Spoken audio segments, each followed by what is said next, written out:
how Photoshop started and the way people used to work.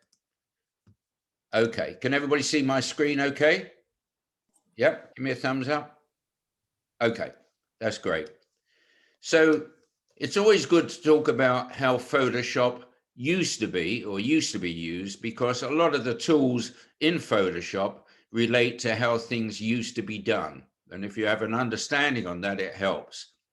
So obviously I was around, 30 years ago, 35 years ago, when the retouching had a 10-year apprenticeship, and people used to use airbrushes. And obviously this is an example of airbrush work.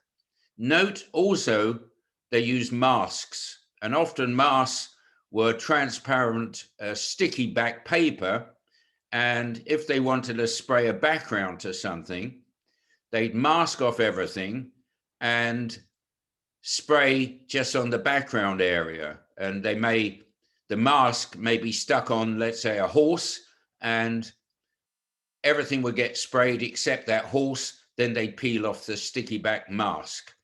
This mask, you see, it's in reverse, like a cutout, and everything they spray in would go on the inside of a mask. Okay, but very highly skilled work. That's how an airbrush used to be used. Obviously, on Photoshop, you'll still see an airbrush, and it's sort of used the same way. And obviously, I'll go through how it's used digitally. And somebody used to press that button on the top, and it used to spray paint. If you pulled it back, your paint would go wider. You'd have a wider spray of paint. And you can see underneath it, there was a pipe which led to an air compressor, which pumped in air. And the paint used to be mixed in this bowl over here. So obviously all the colors had to be mixed. There were water-based colors. Things used to be done with an airbrush like that, very fine spray, to look realistic. Obviously it was used a lot in glamour as well. Other brushes look like that, came in different forms, sometimes with a very large bowl where you used to mix a lot of paint in there. Okay. Now, Photoshop started getting used in the 70s, 80s, and photographers often added extra things to their photographs. And this photographer was found out that he actually added extra smoke and extra darkness to his picture just to make it look more dramatic. And it was used by Reuters, and they found that out because you can see the picture on the right and the picture on the left is different, and they'll never use that photographer again. So ethics in Photoshop, just because you can retouch things doesn't mean you should, but obviously you're in the hotel business where, you're not dealing with ethics or trying to prove or fake something. You see a fake like this. This is typical Photoshop work. It's quite easy to do because there's no joins. Years ago, they used to stick one picture on the next picture and then rephotographed it so you wouldn't have a join. But now it's all digital and it's all joined up. So you get stark contrast work, and that's quite good Photoshop work. You look at it twice. It's so good, everything continuous, everything's matched. Photoshop was also used for political cartoons and, obviously putting heads on it. Corbyn, obviously, people try to accuse him of being communist and all sorts of things, and they used to superimpose them. So Photoshop's used for a lot of different things. You can use it creatively, and obviously you guys in the hotel business use it creatively, but there's some very good work you see which can look quite dramatic and stylish. Photoshop, well, was that photoshopped? That was still a manipulation, but that was fairly early on, and it wasn't faked, it wasn't retouched, and the person literally cut out the fairies out of a book, stuck them on, and it looked like real fairies. And they stuck it in the earth, had it photographed, and people started believing in fairies. So photo fakes.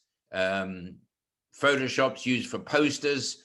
I've heard from some of you, you're looking at doing posters in Photoshop. You can do stuff like that. There's more sort of fake stuff, putting two pictures together.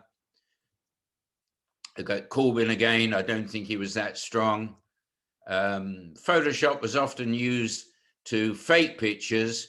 You see John Kerry, who's American politician, who's very much on the environment now, but he was, I believe, very anti-war, but they put him in an anti-war rally with Jane Fonda. Okay, so faking pictures. Years ago, they faked something of Lincoln, and they put his head on an eminent scientist just so he can look more intelligent, look more statesman-like. Okay, Loch Ness Monster. In fact, that was a cardboard cut out and photographed.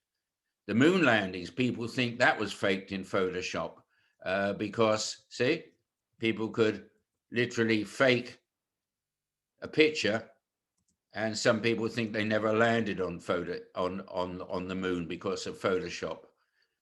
Sometimes models, which one's the fake? In fact, the one with the ribs is a fake, not the other one to look a little bit broader.